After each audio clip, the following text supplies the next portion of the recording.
the capabilities around what we've wanted to do with the customization, even 3D in the web, have been around for a long time. It's always been the fulfillment side, having the hardware catch up with regards to actually less hardware, more about procedures around fulfillment that have to change. That mindset of mass customization, keeping inventory of everything, of a finished product. It's that shift that you want to see actually occur downstream before you'll see real adoption. Everything that you know and understand about why in-store retail exists, I think, is going to change over time for two reasons, right? I think that one, there's a very definitive shift to the online world, right? So people are happy now to shop online, and less, and it's less now about going in. And as we continue to build those consumer experiences out, even if it's in an uncustomized world, the experiences are getting so good and so well thought out that it is easy to, it is getting easier and easier to create that emotional connection, even though you can't touch, feel and hold the product before you purchase it. And then the other problem that you've got is the delivery side of it, right? Like, so you spoke about getting it done overseas and then bringing it back. Even in the last 2 years, the cost of delivery has, gone up exponentially, and there's not much that's going to happen that's going to reduce that. Delivery is always going to be a major cost. You've got all these stores that are listed everywhere. I see a world where, stores are going to start to assemble products in store, and they'll get online orders that are routed to them, right? So our system can already do this, where it can route orders based on business rules. For example, what's the geographical location of the person that's placing the order? So say, you're in Burwood and you place an order, then for something customized, and there's a store in Eastland, the order will be routed to there. It can be fulfilled within an hour, and it can be thrown onto an Uber and in your hands within 2 hours. And the cost of that Uber might be $6 or $7.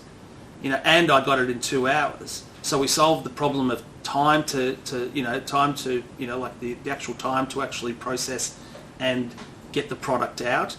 We save a huge amount of cost associated with the actual labour associated with fulfilling that product, because I've got a store where I've got staff that I'm already paying. So all they're doing is, we're already paying them to be there to man the store.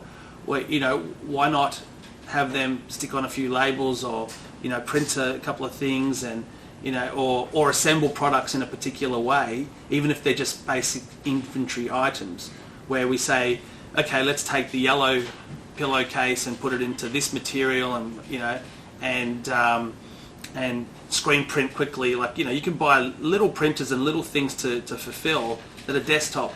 Nearly every process now, you can have a desktop version of it, that you can do small quantities of. Now, you got a company that's doing, 1,000 orders a week, but they've got 600 stores. That's 1 or 2 orders per store. And for them to have something that's $500 to fulfill, and they can get something out in 2 hours, then all of a sudden, they might do, instead of 1,000 orders a week, they might do 10,000 orders a week. But still, each one of those stores is only going to be doing a handful of orders. So you don't have to get any more staff. Your capital investment is very low, but you give a new reason for people to have to come in store. So it's, either we send it to you via Uber, or you can just come and pick it up in half an hour, and while you're there, why don't you have a look at this, this and this? So it's a new reason to want to shop in store. We're already seeing customers now that are exploring this idea with us. And we're already seeing on a large scale with our customers where they've got online stores, but they've got they've got online stores, but they've also got bricks and mortar. And they might not have 600, they might have one store, but they've got customers coming in, and what they do is they walk around with an iPad. They say, oh, you like this, you like this, you like this. Okay, well, let's create your one here. And they'll walk around with the iPad, and they'll go through and do the customization there and then. So the customer sits there and sees products that are combinations of products that they like, but not necessarily perfect. So, okay, well, that's fine. Let's make your one right now, right here. And they walk them through that customization process, place the order, and then, it should get as simple as, when you go to Christmas shopping, and you buy products and you go to the gift wrapping place and leave all your products there and come back in 2 hours and they're all gift wrapped for you. It should get to the point where you can make it that simple.